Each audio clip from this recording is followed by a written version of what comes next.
Chapter 28 Christmas Day. The last note of Kimmy Patrick's solo shimmered in the starry night, and for a moment Miss Marwich and the crowd gathered in the Pine River Town Square for the Christmas Gala stood in perfect silence, the beauty of the music washing over them. Then the applause broke out, thunderous and strong, as Kimmy took a quick bow. "Thank you for coming, and a very Merry Christmas to all," Mr. Carmichael called out, officially ending the Christmas Gala. As always, Miss Marwich had enjoyed every moment, from the toddler sing-along to the gorgeous solo Kimmy Patrick had played. She searched for Kimmy when the musicians came down from the stage, but after looking for a good 10 minutes, was unable to locate her. Perhaps she and her grandmother had rushed off to prepare for their Christmas dinner. Miss Marwich had nothing to rush home to, so she stayed, chatting with friends and neighbors and drinking the hot cider being served in front of the makeshift stage. Everyone was discussing how this year's gala had been the best ever.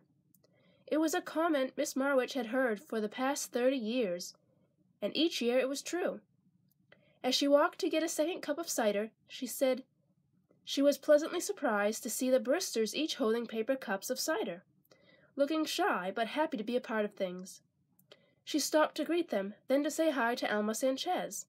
One by one, families drifted off toward home to eat their Christmas dinner together. Miss Marwich remained as the square slowly emptied, stirring her cooling cider with a cinnamon stick and talking with several town library board members. But she knew it was time to finally head home when they once again invited her to join the board in the coming year. It was an invitation she had turned down many times, each time feeling guilty, but always knowing that it was a commitment she simply could not afford to make. Not when she needed every spare moment she had for the Angel Tree. She had started the Angel Tree the year her husband had died in a car accident. They had no children, and with the loss of her husband, Miss Marwich's life had been ripped apart. A gaping hole at its center. She had only lived in Pine River for 5 years, but the townsfolk rallied her, organizing neighbors to bring her dinner each night, mowing her lawn, then raking her leaves, and finally plowing her front path and driveway. As winter settled in, and the looming prospect of her first Christmas alone approached, she had taken stock of things. She decided that rather than mourn what she didn't have, she would do something for the town that had helped her heal. She could never get her husband back, but she could help other people get what they needed, the wishes closest to their hearts. And so the Angel Tree began. That first year had started small, but she had seen children get supplies they needed to pursue their passions, adults get the one thing they needed to survive a rough patch, and the kindness of neighbors as the people of Pine River gave most of their gifts that adorned the tree.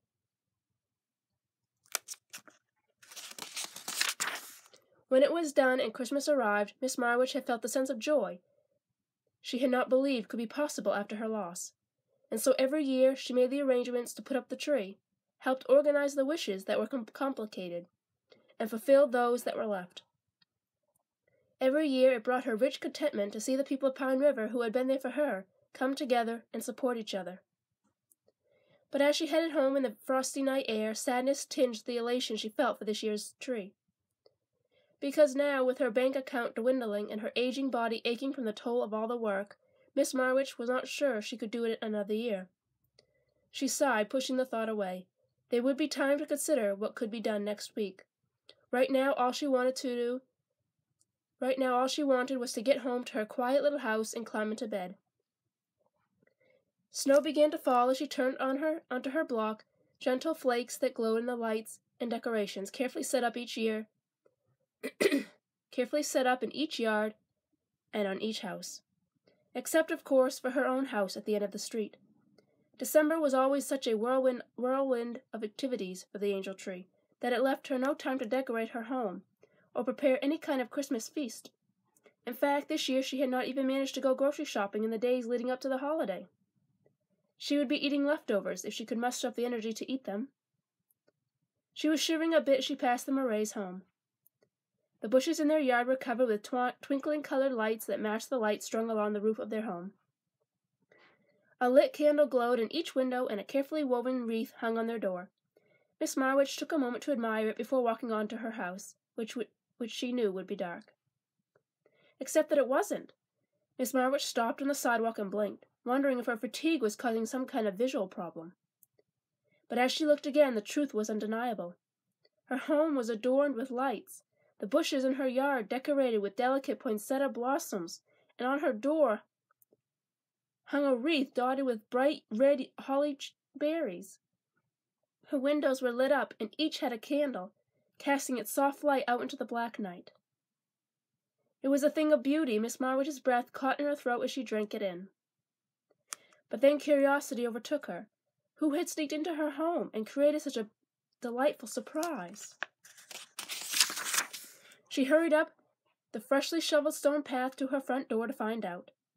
The first thing she noticed when she pushed open the heavy door was the swirl of delicious smells that greeted her. If the fragrance was anything to go by, a true feast had been prepared while she was away. Miss Marwood hurried down the hall to the open living and dining room, and then she gasped. A hand flung to her chest. Colored Christmas lights had been strung along the walls, bathing the room in a festive glow. The big wooden table was laden with sumptuous food. Crackling duck, fluffy biscuits, fresh baked apple pie. And crowded around it was what seemed like the entire town of Pine River.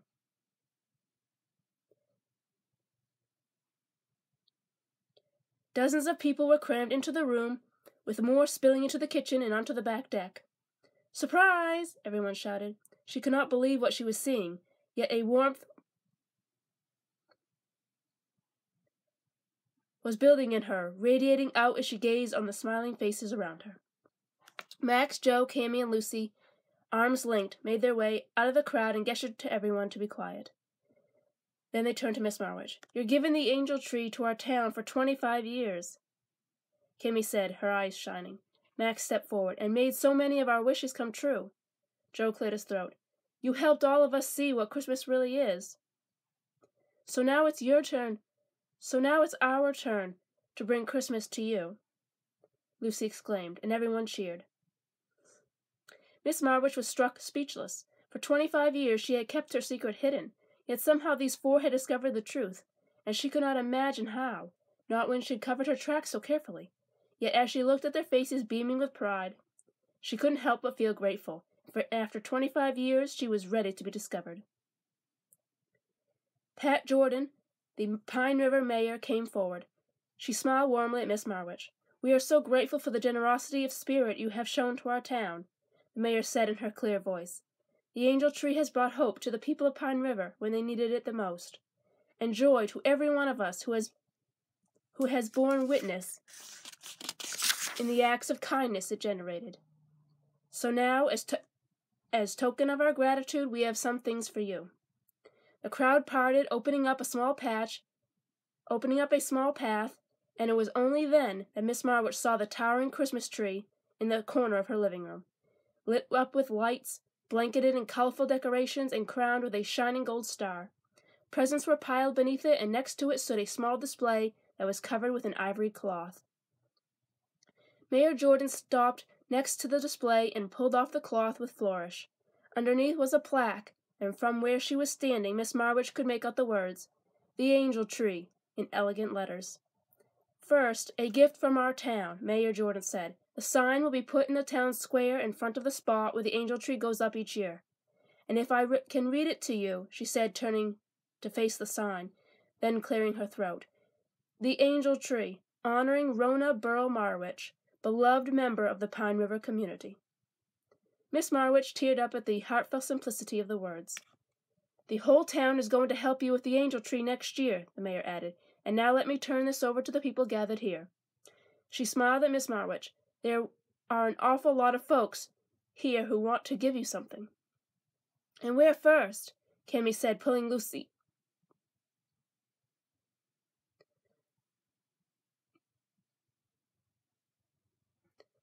along with her, Max and Joe coming up behind. Next to Joe stood a woman with large brown eyes just like Joe's and the same shy, sweet smile. "Miss Marwood, I'd like you to meet my mom," Joe said, radiating happiness as his mom reached out to shake Miss Marwood's hand. "It's an honor to meet a soldier serving our country," Miss Marwood said, "and I have to tell you we're all pretty fond of your boy around here."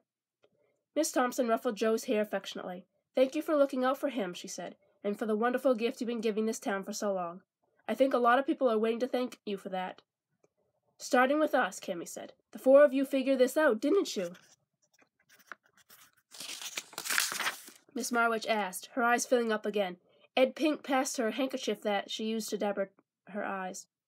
Actually, it was Lucy, Kimmy said proudly. It was all of us, Lucy said quickly, but Miss Marwich detected a sparkle of pride in Lucy's face that had not been there before. And we got you something, Max said. He handed Miss Marwich a gift.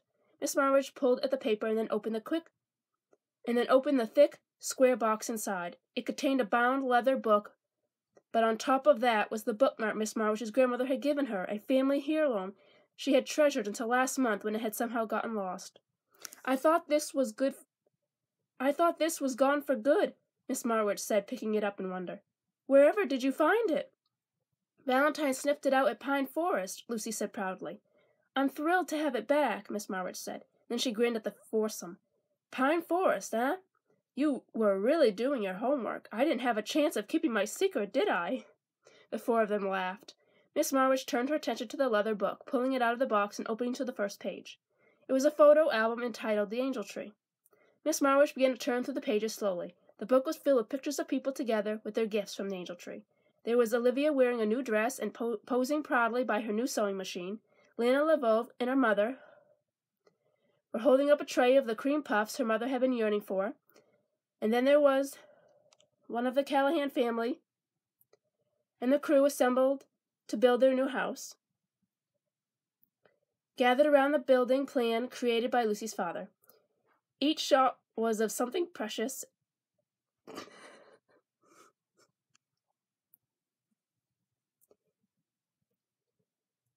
and each one filled Miss Marwich with joy.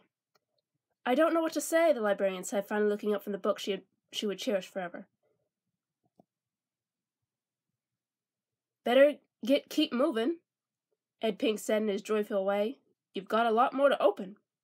Sure enough, as she looked around, Miss Marwich saw that nearly everyone was holding a package wrapped in Christmas paper. And those there are from the folks who couldn't be here tonight, Mr. Pink added, gesturing to the pile under the tree. Miss Marwich's heart swelled with gratitude for the people in this room, in this town, who had filled her life with love for the past 30 years. Thank you, she said. Thanks to all of you, and a very Merry Christmas.